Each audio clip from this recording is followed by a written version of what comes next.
YCP ఏం పెట్టింది? గత సంవత్సరం పెట్టినటువంటి వాళ్ళు మెగా డిఎస్సీ అన్నారు, అదన్నారు, ఇదన్నారు. ఒక్క డిఎస్సీ కూడా ఇవ్వకుండా 5 సంవత్సరాలు యువతను మోసం చేసినటువంటి పార్టీ ఇప్పుడు ఏం చెప్పలేని పరిస్థితుల్లో వాళ్ళు ఉన్నారు.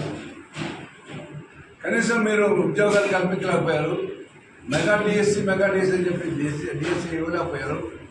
కనీసం నిరుద్యోగ యువతకి ఏమన్నా 1 రూపాయలు ఇస్తారంటే మీ యొక్క మేనిఫెస్టోలో ఎక్కడా కనిపించరా. 1 రూపాయి కూడా ఇస్తానని చెప్పి చెప్పలేని పరిస్థితుల్లో మీరున్నారంటే ఇక్కడ ఆర్థిక పరిస్థితి ఎలా ఉందో మనందరం కూడా ఊహించుకోవచ్చు. కాబట్టి యువతులారా మీరు గమనించండి, తెలుగుదేశం పార్టీ మెగా డిఎస్సీ ప్రతి సంవత్సరం క్రమం తప్పకుండా ఇవ్వబోతూ ఉంది.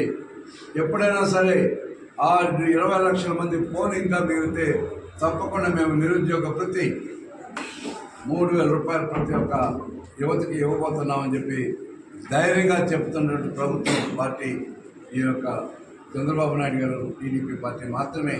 వాళ్ళు ఎలాంటిది కూడా తెలుగు యువతకి కానీ ఎలాంటి ప్రామిసులు చేయకుండా సాధ్యమైనంత వరకు తప్పించుకోవడానికి ట్రై చేశారు.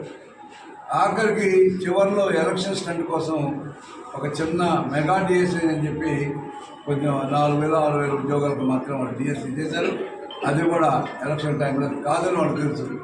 ఓన్లీ యువతను మోసం చేసే దానికోసమే పెట్టినటువంటి డిఎస్సీ. కానీ తెలుగుదేశం పార్టీ తప్పకుండా ఈ యొక్క మెగా డిఎస్సీ చెప్తుంది. కాబట్టి యువత అందరూ కూడా బ్రహ్మాండంగా మీరు తెలుగుదేశానికి నమ్మండి, తెలుగుదేశం పార్టీకి ఓటు చేయండి. తెలుగుదేశం పార్టీ అభ్యర్థులందరూ కూడా గెలిపించాల్సిన బాధ్యత తెలుగు యువత అందరూ మొత్తం మన రాష్ట్రంలో కాదు అంతా కూడా మన పార్టీకి గెలిపించాల్సిన బాధ్యత వాళ్ళ భుజిస్తున్న మీద ఉందని చెప్పి తెలియజేస్తున్నారు.